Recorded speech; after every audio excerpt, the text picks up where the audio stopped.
Baik, apakah sudah ada teman-teman? Sudah, bagus. Silakan Baik. dilanjut. Eh, di sini kami akan membahas mengenai induksi matematika yang akan dibahas oleh kelompok 2. Sebelumnya, sebelum ke pematerian ya, kita akan perkenalan terlebih dahulu agar lebih afdol gitu ya, biar teman-teman juga tidak bingung siapa ini yang presentasi gitu ya. Oke, untuk anggota dari kelompok kami ada 4 orang. Yang pertama ada Rona Mentari dengan nomor induk mahasiswa 2121515112. Apakah Rona sudah ada di room? Sudah moderator. Baik, yang kedua ada saya sendiri Nadia Anjani Rahmah dengan nomor induk mahasiswa 2121515114. Lalu ada Indah Nur Afifah dengan nomor induk mahasiswa 21215115. Indah, apakah sudah ada di room? Sudah moderator. Baik. Dan yang terakhir ada Asifana Siti Fauziah dengan nomor induk mahasiswa 2121515116. Asifana, apakah sudah ada?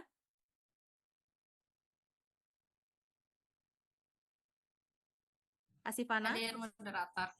Oke, baik. Terima kasih kepada teman kelompok saya ya. Kita lanjutkan. Di sini kita tadi akan membahas mengenai induksi matematika ya. Yang mana pembahasannya kita akan membahas dari definisi terlebih dahulu, apa itu definisi induksi matematika, kemudian ke sifat terurut rapi dari N, lalu dilanjut ke prinsip induksi matematika 1, yang akan dilanjut lagi dengan prinsip induksi matematika yang kedua, kemudian ada contoh soal dan juga latihan soal. Saya harap teman-teman sekalian dapat menyimak dan mungkin nanti di akhir apabila terdapat kejanggalan atau ada yang ingin ditanyakan atau ada ingin yang menambahkan juga bisa di akhir kita akan adakan juga sesi diskusi ya. Baik, kita lanjut. Di sini akan ada pemaparan materi mengenai definisi dari induksi matematika. Kemudian dilanjut dengan sifat terurut rapi dari N yang akan disampaikan oleh saya sendiri. Nah, definisi dari induksi matematika yaitu merupakan teknik pembuktian yang digunakan untuk menunjukkan kebenaran suatu pernyataan, teorema, ataupun rumus untuk setiap bilangan asli N. Atau bisa kita artikan bahwasannya induksi matematika ini adalah metode pembuktian yang biasanya dipergunakan atau digunakan untuk menetapkan suatu kebenaran pada pernyataan yang mana pernyataan tersebut melibatkan bilangan asli atau N. Nah, kita asumsikan bahwasannya kita semua sudah familiar ya dengan bilangan asli. Boleh teman-teman respon, apakah teman-teman familiar dengan bilangan asli? Boleh di-unmute ya teman-teman. Sudah tahu nih bilangan asli itu kayak gimana atau lupa atau bagaimana teman-teman? Ada yang mau menjawab? Oke, ini ya, yang di Zoom-nya tidak berisik, boleh di unmute ya, silakan tidak masalah. Kecuali kalau di tempat ininya berisik gitu ya, supaya bisa dua arah gitu ya. Jadi yang misalkan yang di kamar sendirian gitu tidak berisik, di unmute saja nggak apa-apa, silakan. Baik Bapak, terima kasih. Kepada yang lain bagaimana? Apakah ada yang ingin menjawab bilangan asli itu seperti apa atau contohnya bagaimana? Oke, aku izin menjawab Nadia. Boleh Untuk Juika. bilangan asli itu kayak bilangan bulat tapi bilangan bulat positif. Nah, contohnya itu dimulai dari angka 1, 2, 3, dan seterusnya seperti itu. Baik, terima kasih Juika. Boleh diapresiasi dulu ya. Tepuk tangan dulu, boleh tepuk tangan online juga ya teman-teman. Oke, betul ya untuk Juika. Yang lain apakah ada yang ingin berpendapat juga? Atau hanya Juika saja yang ingin berpendapat? Boleh kasih respon ya teman-teman. Mungkin hanya Juika saja ya yang ingin menjawab. Terima kasih kepada Juika. Betul, kalau misalkan bilangan asli itu merupakan seperti bilangan bulat yang dimulai dari angka 1, 2, 3, dan seterusnya. Berarti kita sudah familiar bukan dengan bilangan asli? Sudah. Baik, kita lanjutkan. Nah, pada induksi matematika ini terdapat sifat terurut rapi dari n, yang mana diasumsikan atau ada aksiomanya. Nah, teman-teman, ada yang masih ingat nggak aksioma itu apa? Agar kalau misalkan nanti dijelaskan, kalau misalkan aksioma, kata aksioma saja teman-teman tidak tahu, nantinya tidak akan mengerti gitu ke sananya. Gimana teman-teman? Ada yang ingin menjawab apa itu aksioma?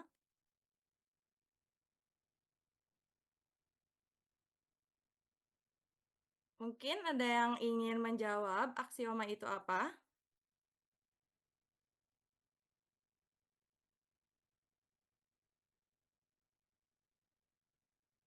Tidak ada yang ingin menjawab?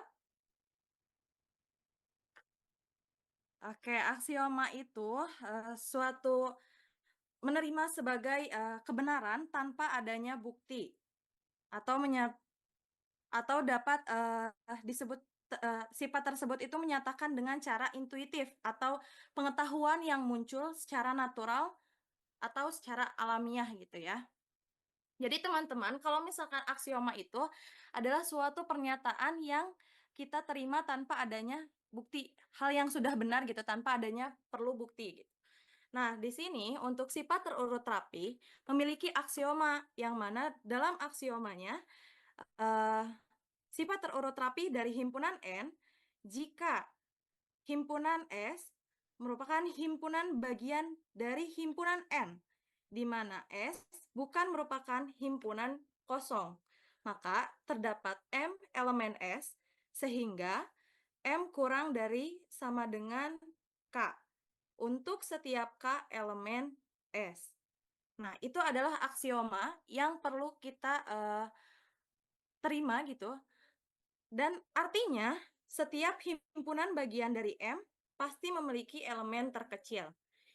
Itu yang terdapat pada sifat terurut rapi dari N, yaitu aksioma yang menyatakan bahwasannya S bagian dari himpunan N, di mana S tidak sama dengan himpunan kosong, berarti ada gitu ya, tidak kosong, maka terdapat M elemen S, sehingga M kurang dari sama dengan K untuk setiap K elemen S. Artinya setiap himpunan bagian dari M pasti memiliki elemen terkecil. Itu untuk sifat terurut rapi. Baik, kita lanjutkan. Nah, untuk pemaparan dari definisi dan juga sifat terurut rapi dicukupkan ya teman-teman.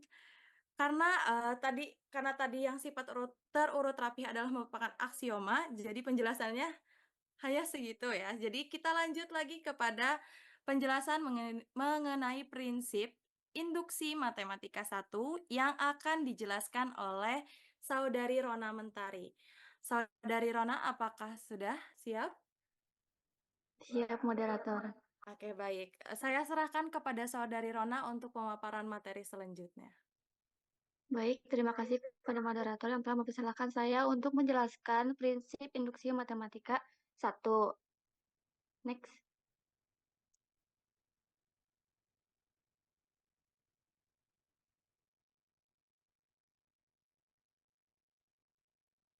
Nah, prinsip induksi matematika 1, kita misalkan S adalah himpunan bagian dari N yang mempunyai dua sifat.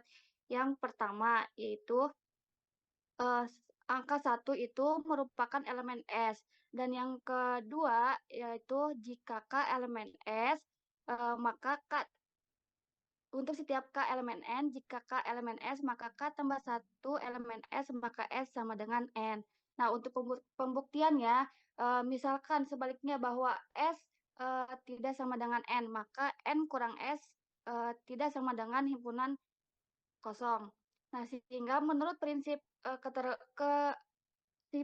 menurut sifat terurut rapi dari N, maka terdapat M elemen N kurang S sehingga N di yang tadi disambungkan oleh penjelasan prinsip yang dijelaskan oleh Teh Rona, Nah, di sini misal PN sama dengan 7 pangkat N dikurangi 4N dibagi 3, yang dimana N merupakan himpunan dari yang dimana N elemen dari himpunan N untuk N sama dengan 1. Jadi P1 sama dengan 7 dikurangi 4 sama dengan 3. Dan 3 dapat dibagi dengan 3, jadi P1 benar.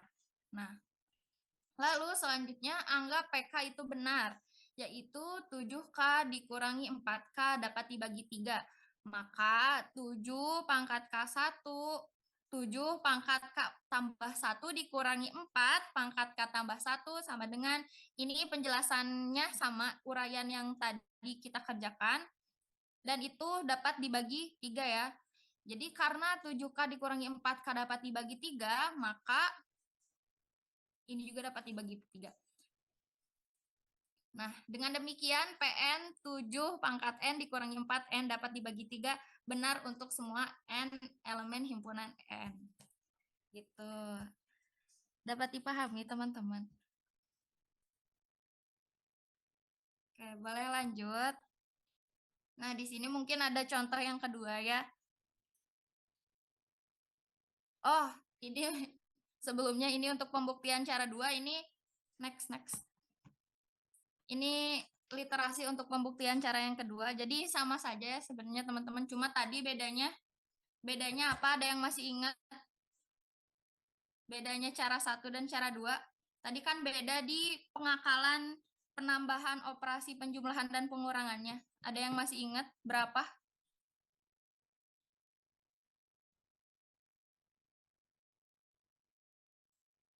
Oke, karena mungkin masih lupa, jadi aku ingetin lagi ya. Jadi tadi itu diakalin, jadi tambah 7 kali 4K dan dikurangi 7 kali 4K. Dan untuk cara yang kedua itu ditambah dengan 4 dikali 7K dan dikurangi dengan 4 dikurangi 7K.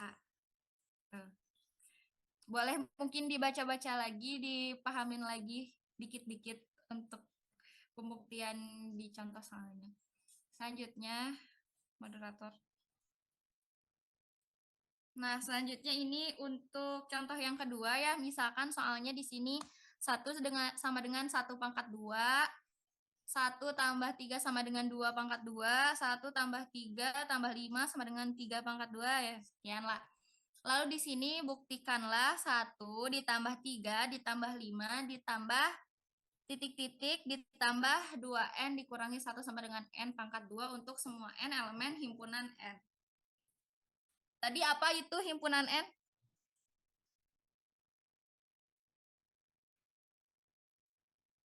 Pengen ke Zain Naziah dong. Himpunan bilangan N tuh apa? Bilangan N tuh apa? Bilangan asli. Bagus ya, masih nyimak. Nah, boleh next moderator. Nah, ini untuk flow proof. Contoh yang kedua, jawabannya seperti ini ya. Jadi di sini nah, kita lihat di soalnya bahwa di sini semuanya gitu bilangan ganjil 1, 3, 5. Nah, maka yang 2N min 1 pun itu pasti bilangan ganjil gitu kan. Nah, lalu kita buktikan ke sifat yang pertama yang dimana P itu 1 ya. Kita substitusikan dengan 1 dulu. Kita bayangin dulu ya sama teman-teman.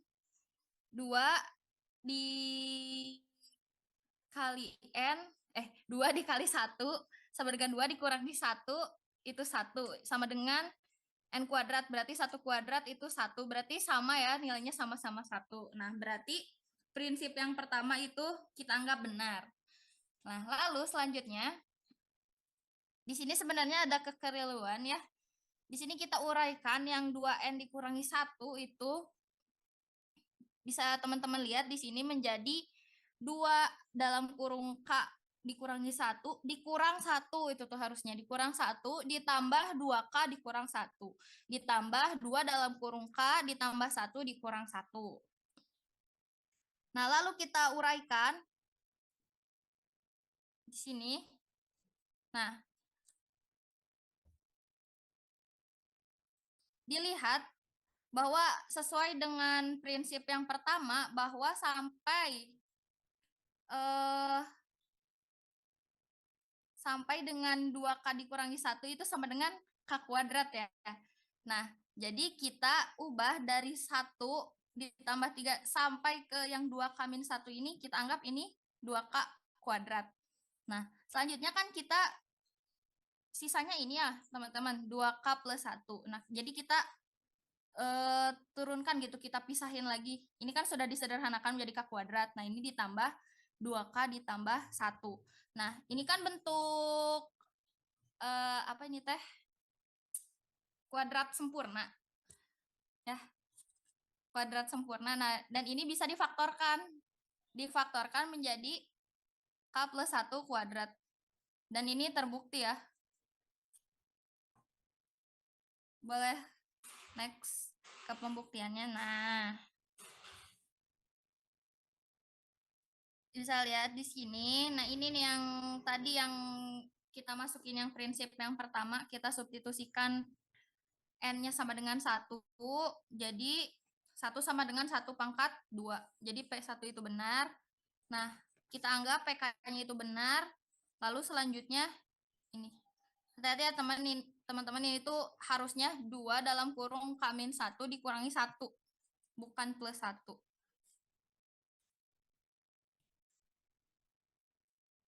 Gitu. Jadi sepenanggapan saya simpelnya untuk pembuktian ini, untuk prinsip yang pertama itu kita substitusikan dengan 1, dan yang untuk membuktikan prinsip yang kedua itu kita mengsubstitusikan dengan K plus 1. Nah, itu tuh kita operasikan bagaimana caranya untuk membuktikan apakah prinsip itu benar atau tidak. Jadi itu tuh benar-benar keahlian yang harus terus-terus diasah gitu. Karena di situ tuh kita dituntut untuk berpikir kritis untuk membuktikan hal tersebut. Dan ini pun untuk soal ini pun benar ya, untuk semua N itu elemen bilangan asli. Bilangan elemen himpunan bilangan asli.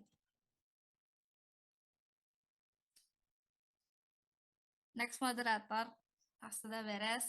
Sekian dari saya, mohon maaf apabila terdapat kesalahan dan kekurangan, boleh koreksi dan masukkan kritik sarannya. Terima kasih. Saya kembalikan kepada moderator. Baik, terima kasih kepada Asifana. Apakah share screen-nya nanti ada? Oh. Maaf, di saya. Oke. Sebentar ya, di saya ada kesalahan teknis. Saya ulang dulu share screen-nya, soalnya di sayanya munculnya bukan share screen gitu ya. Sebentar.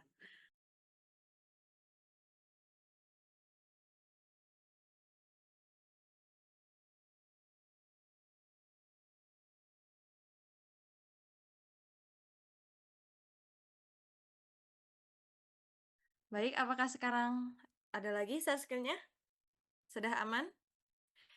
Boleh anggukan kepalanya ya, teman-teman, agar tidak pegal juga gitu ya.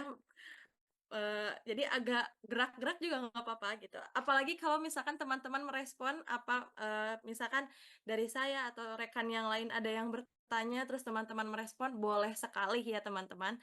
Asal masih di dalam konteks yang sama, itu boleh ya.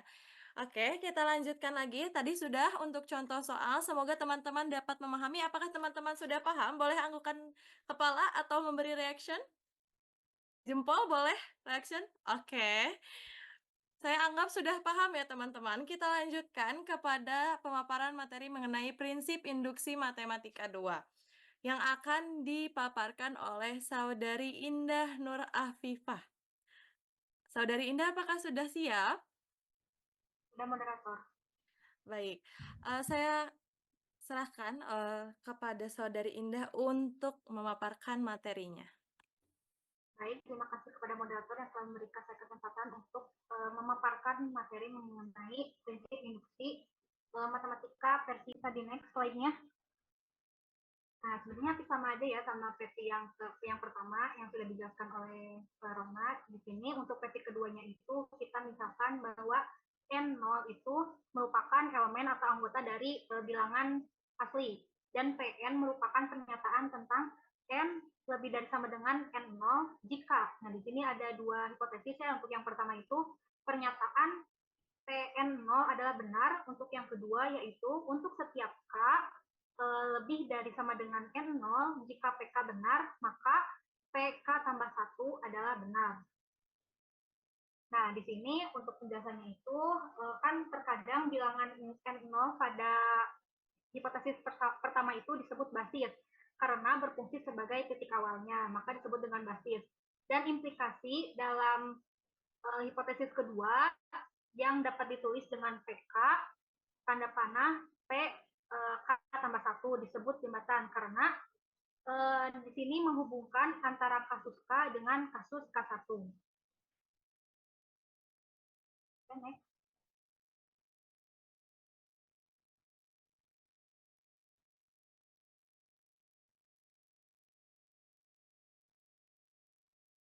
Nah, di sini untuk lebih jelas ya, untuk pembuktian dari induksi matematika versi 2, di sini ada contoh soalnya. Contoh soalnya juga ada di dalam buku Bartel yang sudah diberikan oleh Bapak.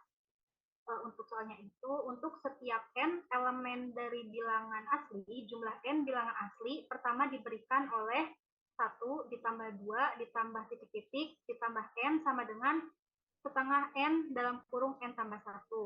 Nah, untuk membuktikan rumus ini, kita biarkan F menjadi himpunan dari semua N anggota dari N. Yang mana rumus ini benar.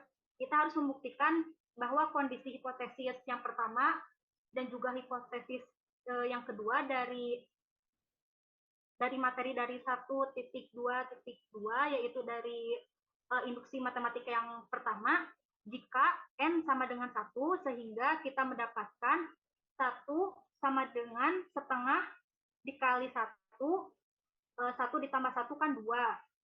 Di sini untuk hasil dari setengah dikali 1 ditambah 2 itu hasilnya 1. Jadi terbukti. Maka F elemen S dan hipotesis yang pertama itu terbukti atau terpenuhi.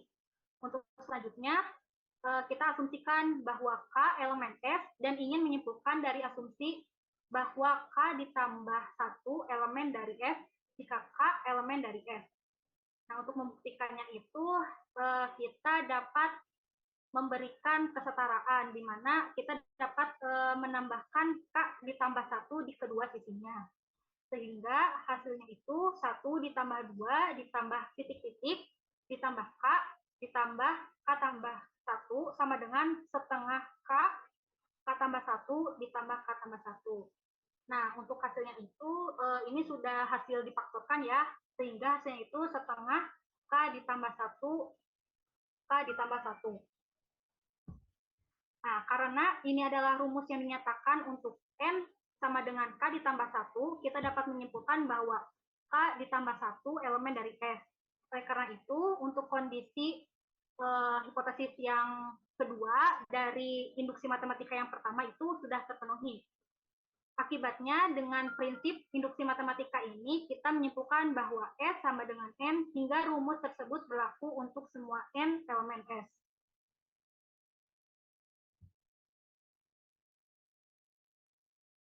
Oke, next, moderator. Nah, untuk selanjutnya itu, ini ada prinsip induksi kuat. Nah, kita misalkan bahwa S itu ada sebuah himpunan bagian dari N, sehingga terdapat dua hipotesis, di mana satu elemen S, dan juga untuk hipotesis kedua, untuk setiap K elemen N, jika 1, 2, titik-titik sampai K, merupakan himpunan bagian dari S. Lalu K tambah 1 elemen dari S.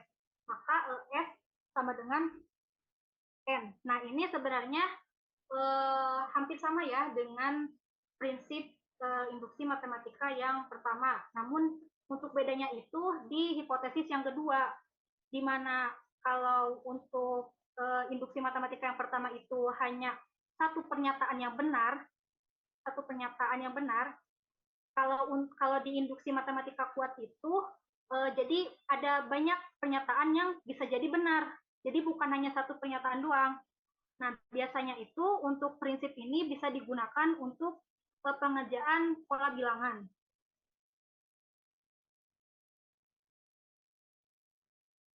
Next, moderator. Nah, untuk lebih jelas membuktikan dari hipotesis 1 dan hipotesis 2 pada induksi kuat, di sini ada contoh soal di mana diketahui X0 sama dengan 5, X1 sama dengan 16, dan Xn sama dengan 7. X ini tuh harusnya N kurang 1 ya, bukan N1. Jadi 7X N kurang 1 dikurangi 10. Xn kurangi 2 dengan N adalah bilangan asli. Nah, di sini kita harus membuktikan bahwa Xn sama dengan 3 kali 2N ditambah 2 kali 5N untuk setiap N bilangan asli. Nah, kita jawab dulu ya untuk membuktikan dari hipotesis yang pertama. Di sini kan tadi untuk hipotesis yang pertama sendiri bahwa P1 adalah benar. Nah, kita bisa langsung substitusikan saja. Jadi N-nya itu kita rubah menjadi angka 1. Jadi X1 sama dengan 3 kali 2 pangkat 1 ditambah 2 dikali 5 pangkat 1 sama dengan 16. Nah, ini terbukti benar. Kenapa terbukti benar? Karena 16 itu merupakan bilangan asli. Nah, selanjutnya kita membuktikan hipotesis yang kedua. Di sini, misalkan PN benar untuk setiap N sama dengan 1,2, 3, titik-titik, sampai K dikurangi 1. Nah, kita uraikan saja, kita substitusikan. Untuk X2-nya, kita tinggal rubah N-nya itu menjadi pangkat 2. Untuk X3 kita rubah N-nya itu menjadi pangkat 3. Dan seterusnya sampai XK kita rubah dari N menjadi K.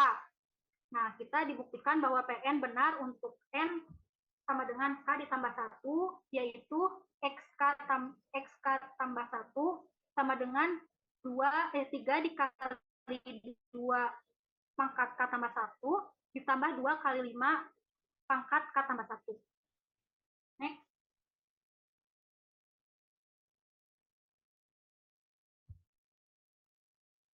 Nah, untuk membuktikan itu kita uraikan ya.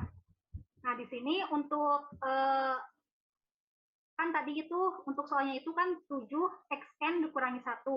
Nah, di sini untuk n-nya itu kita substitusikan ke dalam k ditambah 1.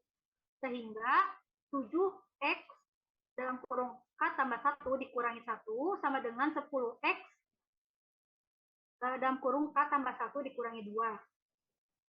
Nah, sehingga hasilnya itu 7xk dikurangi 10x dikurangi 1. Nah, di sini kita uraikan sama dengan 7. X-nya itu kan tadi untuk X sendiri, untuk XK sendiri itu nilainya itu 3 kali 2K ditambah 2 kali 5K. Nah, sehingga kita substitusikan XK-nya itu menjadi 3 kali 2K ditambah 2 kali 5K. Sehingga 7 dalam kurung 3 dikali 2 pangkat K ditambah 2 dikali 5 pangkat K dikurangi 10 dalam kurung 3 dikali 2K kurangi 1 ditambah 2 kali 5K dikurangi 1.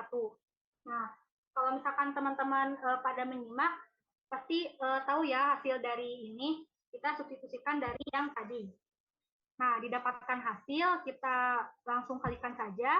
Di mana hasilnya itu 21 dikali 2K ditambah 14 dikali 5K dikurangi 30 dikali 2K pangkat K dikurangi 1 dikurangi 20 kali 5 pangkat K dikurangi 1. Nah, di sini kita bisa menggunakan sifat eksponen.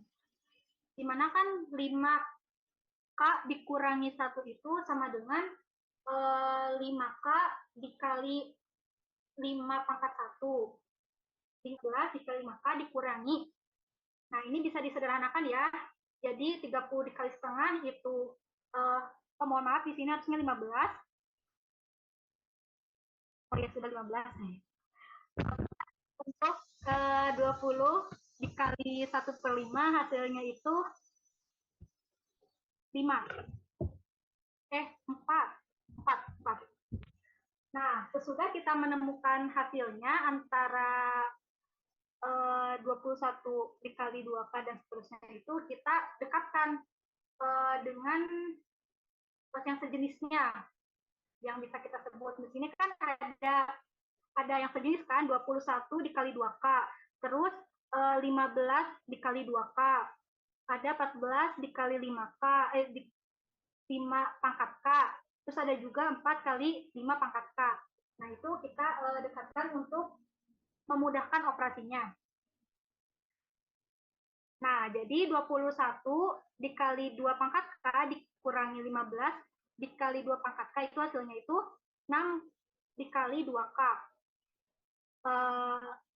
Ditambah 14 dikali 5 pangkat K dikurangi 4 dikali 5 pangkat K itu hasilnya itu 10 dikali 5 pangkat K. Nah, ini bisa kita uraikan ya untuk untuk angka 6 dan juga angka 10-nya, di mana untuk angka 6 itu kita bisa uraikan dengan perkalian 3 kali 2, sehingga penguraiannya itu 3 dikali 2 dikali 2 pangkat K. Nah, sedangkan untuk angka 10 sendiri kita bisa uraikan dengan perkalian 2 kali 5, sehingga hasilnya itu 2 kali 5 kali 5 pangkat K. Sehingga terbukti bahwa nilai dari 7X K tambah 1, K dikurangi 1 dengan 10X K dikurangi 2 itu terbukti 3 dikali 2 pangkat K tambah 1 ditambah 2 kali K dikali 5 K tambah 1. Terbukti benar untuk setiap N bilangan asli. Sekian pemaparan materi diri saya kembalikan lagi kepada moderator. Baik, terima kasih kepada Saudari Indah yang telah memaparkan materinya. Oke, teman-teman, kita lanjut kepada sesi berikutnya, yaitu sesi diskusi. Apakah ada yang ingin ditanyakan atau ada yang ingin menambahkan? Boleh raise hand terlebih dahulu. Kalau sekiranya teman-teman tidak ada yang ingin bertanya, kita akan lanjut ke latihan soal. Baik, ditunggu ya teman-teman. Apakah ada yang ingin bertanya atau menambahkan? Boleh langsung raise hand ya teman-teman. Oke ya, ini nampaknya ini ya, ada dua kemungkinan ini. Tidak ada yang bertanya teh paham atau bingung ya ini ya.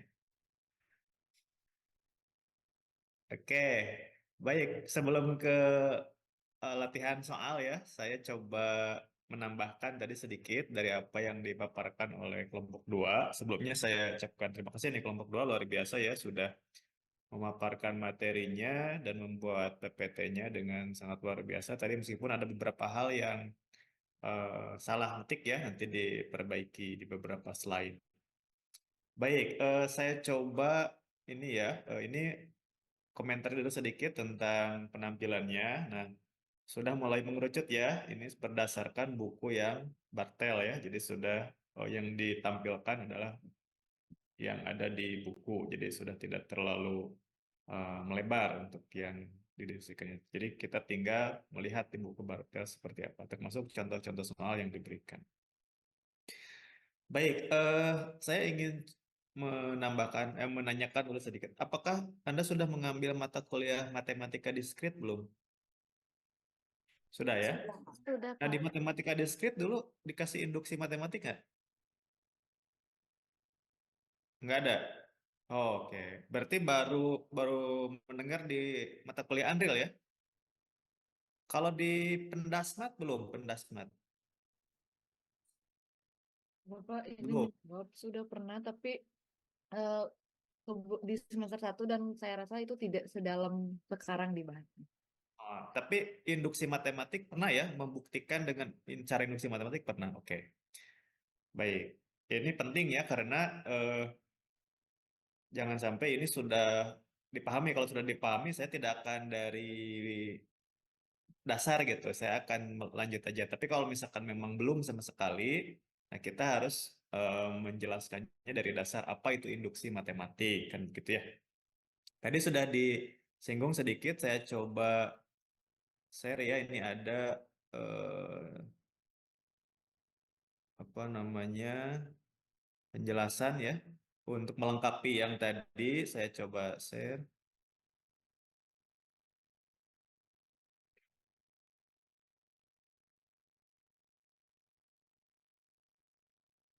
Oke, sudah muncul?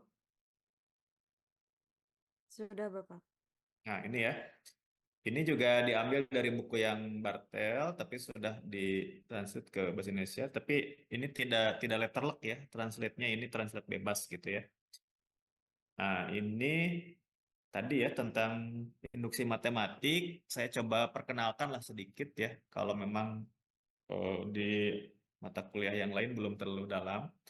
Jadi intinya kan dalam pembuktian dalam matematik itu kan biasanya deduktif ya, biasanya. Nah, tetapi kadang-kadang ada permasalahan yang tidak bisa dibuktikan secara deduktif. Nah, maka digunakanlah induksi gitu ya. Nah, ini. Nah, pembuktian dengan induksi ini kan dari khusus umum ya, dimasukkan kasus-kasus gitu ya. Bagaimana kalau A, bagaimana kalau B, nanti disimpulkan hasilnya. Nah, itulah yang disebut dengan induksi matematik. Seperti itu cara kerjanya. Eh, Nah, ini kalau kita lihat di sini, nah sebagian besar katanya kalau dalam matematik kan metodenya deduksi, tadi yang saya sampaikan. Nah, tetapi katanya di sini ada kalanya metode ini tidak bisa digunakan. Nah, misalnya ketika kita akan membuktikan jumlah berhingga bilangan ganjil yang pertama merupakan suatu kuadrat sempurna. Tahu kan? Jumlah berhingga bilangan ganjil yang pertama merupakan kuadrat sempurna. Misalkan gini, satu berapa lagi kuadrat ganjil itu 1 tambah 3 misalnya. Sorry, kuadrat ganjil ya. Kuadrat ganjil berarti bilangan ganjil yang pertama. Jumlah berhingga bilangan ganjil yang 1 tambah 3 tambah 5 misalkan. Nah, itu kan berapa? 3 bilangan ganjil pertama itu 1 tambah 3 berarti 4 kan, tambah 5 9. Nah, 9 itu adalah 3 kuadrat kan gitu ya. Atau misalkan kalau dua bilangan ganjil yang pertama kan 1 tambah 3 kan 4. 4 itu adalah 2 kuadrat gitu. Atau 4 bilangan ganjil yang pertama 1 tambah 3, 1 tambah 3 tambah 5 tambah 7. Berapa tuh? 1 tambah 3 4, 4 tambah 5 9, 9 tambah berapa tadi teh? 1, 3, 5, 7. 9 tambah 7, 16 kan? Nah, 16 itu adalah 4 kuadrat gitu. Nah, untuk membuktikan itu tidak bisa dengan cara deduksi. Nah, maka digunakanlah metode induksi. Nah, yang diperoleh kesimpulan yang bersifat umum dari informasi yang khusus tadi kan dimasukkan. Tadi kan ketika n-nya 1 pasti benar lah 1. Ketika n-nya 2 kata tadi kan benar ya. Ternyata 1 tambah 3 itu kan 4. 4 itu adalah 2 kuadrat. Dan ketika n-nya 3, 1 tambah 3 tambah 5 kan 9. Ternyata 3 kuadrat. Itu benar. Itu kan sifat-sifat yang khusus. Nah, tetapi kan harus dibuktikan semuanya. Tidak mungkin semua bilangan ganjil dijumlahkan kan sampai tak berhingga. Nah, maka untuk membuktikan tak berhingganya tadi pakai sifat keterurutan pada bilangan bulat, yaitu dengan n dan n plus 1. Nah, seperti itu. Itu ide dasarnya membuktikan dengan induksi matematik. Baik, saya lanjut ya. Ini ke prinsip induksi matematika. Nah, pada induksi matematika itu nanti kan ada yang induksi kuat, ada induksi yang biasa ya, atau induksi lemah begitu ya. Tapi biasanya disebutnya induksi saja. Kalau induksi kuat tadi ya, kalau saya misalkan, tadi sudah dijelaskan secara detail. Kalau saya jelaskan, kalau induksi kuat itu kayak gini. Tahu kan misalkan kartu kayak efek domino gitu ya. Kalau kita nyimpen kartu berdiri gitu ya. Ketika yang awal itu ditoel gitu kan jatuh, maka semuanya langsung jatuh gitu kan, efek domino. Nah, itu disebut dengan induksi kuat. Nah, kalau yang tadi kan yang biasa itu kan harus dibuktikannya 3 kan, ada basisnya, ada hipotesis induksinya, tadi baru pembuktiannya. Kita ini sedikit ya, ulang sedikit, ini tadi yang di buku Bartel yang sudah tadi oleh kelompok 2 sudah dijelaskan. Nah ini tadi ya, contoh-contohnya juga kan dari sini, ini sudah. Nah, cuman ada tadi ya dalam pembuktian induksi matematik ini, ada trikinya gitu ya. Jadi kadang-kadang kita harus pandai-pandai menentukan bentuknya, memilah bentuk sehingga bentuknya itu sama dengan yang K-nya atau N-nya gitu ya, atau K lah biasanya N sama dengan K kan gitu. Nah, itu biasanya harus di apa di bagaimana caranya agar bentuknya seperti hipotesis induksinya gitu. Nah, itu kadang-kadang kita sulit di situ. Nah, misalkan yang ini. Tadi yang ini sudah dicontohkan ya oleh kelompok 1, kelompok 2.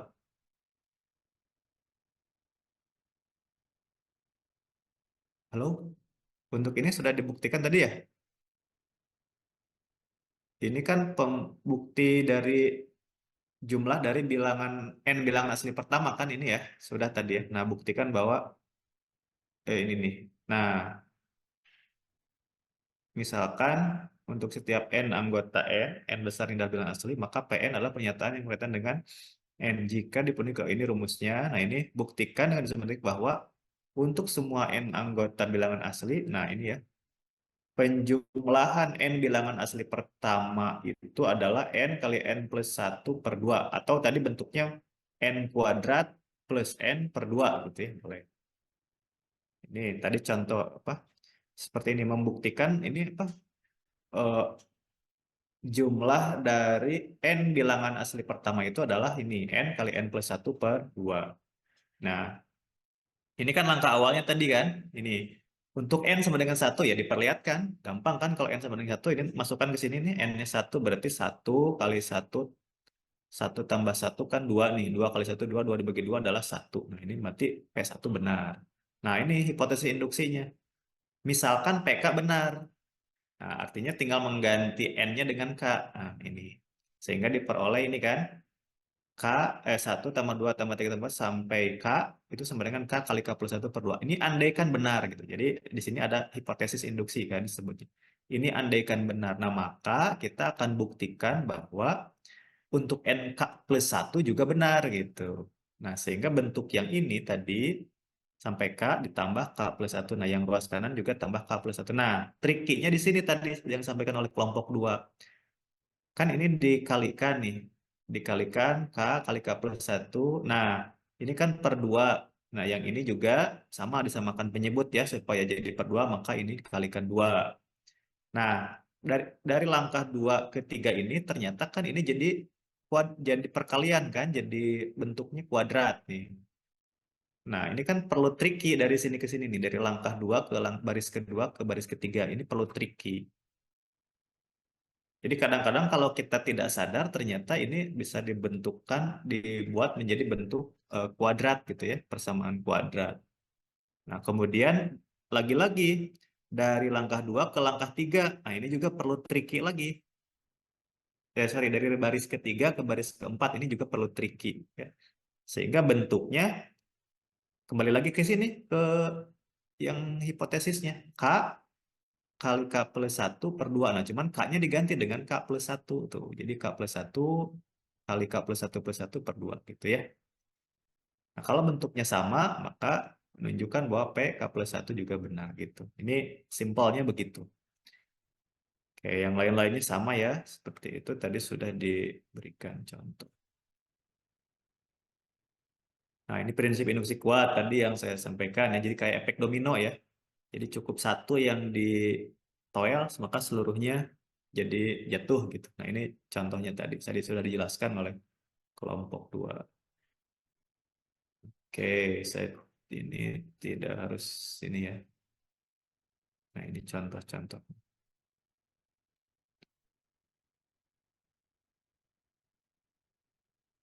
Oke, sampai sana dulu ya. Jelas ya? Ini memang agak ini kalau daring begini ya, agak sulit. Minggu depan juga kayaknya belum bisa luring ya. Minggu depan belum bisa luring. Kalau mata kuliah lain ada yang sudah luring? Hari apa? supaya supaya bisa sekalian gitu. Ada beda-beda kelas ini tuh ya. Satu kelas, Bapak. Satu Kebetulan. kelas. Oke, Iya. di mata kuliah lain hari apa? Ada yang luring nggak? Biar bisa Eh, sekali. ada Bapak analisis kompleks di hari Jumat. Hari Jumat jam? Jam 1. Jam 12:30. Oh, jam 12:30. Berarti kalau sebelum Jumatannya bisa ya? Bisa Bapak pagi. Mohon maaf Bapak jam 1. Oh, jam 1. Ya. Maksudnya gini, Kak, kalau hari Jumat itu biasanya ruangan banyak yang kosong karena kan pasca sudah dialokasikan untuk pasca. Nah, kebetulan kalau yang jurusan matematik minggu ini masih daring. Kalau minggu ini mas sayanya yang nggak bisa ya. Nanti minggu keempat lah bisa lah. Jumat pagi ya. Berarti Anda mah kan minggu keempat, berarti minggu kelima berarti daring luringnya minggu kelima. Jadi eh, minggu depan itu saya ada tugas luar kota. Jadi kayaknya masih daring kita. Masih daring, itu pun kayaknya tidak bisa di jam 2 ya. Mungkin di malam lah, maghrib lah, setelah maghrib gitu. Bisa ya? Kalau kalau mau daring gitu ya. Kalau mau tetap di tanggal yang sama. Tapi kalau misalkan mau diganti luring sekalian 2 pertemuan, boleh tuh di hari Jumatnya yang itu nanti yang pas luring. Jadi agak pagian berarti. Kan Anda masuk jam 1. Nah, berarti masuknya ya agak pagi lah, misalkan jam berapa, 8:30-an lah kita, mungkin sampai jam 11 gitu. Jadi 2 pertemuan tuh langsung dihitungnya, gitu. Bapak Biar, mohon biar maaf sebelumnya. gimana? Hari Jumat jam 9-nya ada mata kuliah, Pak. Oh ada, tadi katanya kosong. Eh, Kebetulan ngambil lintas minatnya adanya yang hari Jumat aja, Pak. Gimana? Ada lintas minat hari Jumat jam 9. Jumat ini atau Jumat depan? Atau tiap Jumat? Setiap Jumat, Pak. Oh, berapa orang? Asrini aja? Iya, kayak iya, Pak. Yang kelas itu dari kelas 2021 D, iya. Gimana? Kurang jelas? Iya, Pak. Cuman saya aja. Oh, Asrini aja. Nggak apa-apa kalau cuma 1 orang, nanti Asrini bisa ini aja, bisa menyusul ya, bergabung begitu. Nggak apa-apa, saya anggap hadir saja. Baik, Pak. Terima kasih. Oke, nanti Asrini menyusul saja ininya ya, materi-materinya begitu. Karena sulit lagi nih kita ininya. Ya kalau misalkan bisa ke kampus, apa kan di kampus kan ya. Nah, saya bisa lah kalau misalkan ada waktu masuk dulu. Kalau enggak ya nggak apa-apa, saya anggap hadir aja. Karena kan ini eh, saya yang memindahkan gitu. Nggak apa-apa. Cuman konfirmasi aja nanti bisa saya lupa ya. Iya, Pak. Oke, baik. Jadi kita sepakati ya untuk Kamis depan kita tidak daring ya. Eh, Tidak daring, kemudian tapi tugas mah tetap ini kerjakan aja, kumpulkan Kamis depan. Nah, kemudian kita masuknya adalah hari Jumat, tapi Jumatnya Jumat Jumat itu ya, bukan Jumat ini ya. Kalau Jumat ini mah nggak ada gitu. Kita luring Jumat depan tapi pagi ya gitu. Nanti jamnya kita sesuaikan mau jam berapa gitu. Kita lihat lah nanti jam, mungkin dia di antara itu lah, di antara jam 8.30-an gitu ya sampai jam 9 mungkin di situ. Nanti kita komunikasi via grup saja, diingatkan. Oke, nampaknya ini kita cukupkan dulu ya. Nanti sambil luring kita bahas juga lah sedikit-sedikit yang masih mengganjal di pertemuan kemarin dengan ini, karena biar leluasa kalau menjelaskannya ya, kalau secara luring begitu. Karena ini saya harus istirahat dulu karena belum istirahat ya, karena 1:30 ada rapat. Jadi nampaknya kita selesaikan dulu untuk di pertemuan ini. Sekali lagi untuk tugas kelompok boleh diperbaiki lagi, baik yang kemarin kelompok 1 maupun yang barusan kelompok 2. Silakan diperbaiki yang salah-salahnya atau mau ada yang ditambahkan juga boleh. Kemudian setiap kelompok juga saya ingatkan bahwa ada tugas menerjemahkan ya dan membuat catatan yang lengkap tiap pertemuan begitu. Oke, itu saja barangkali ada lagi yang mau ditanyakan, silakan. Cukup ya? Baik, kalau cukup kita akhiri perkuliahan ini dengan membacakan hamdalahnya alhamdulillahirabbil alamin. Oke, terima kasih. Assalamualaikum.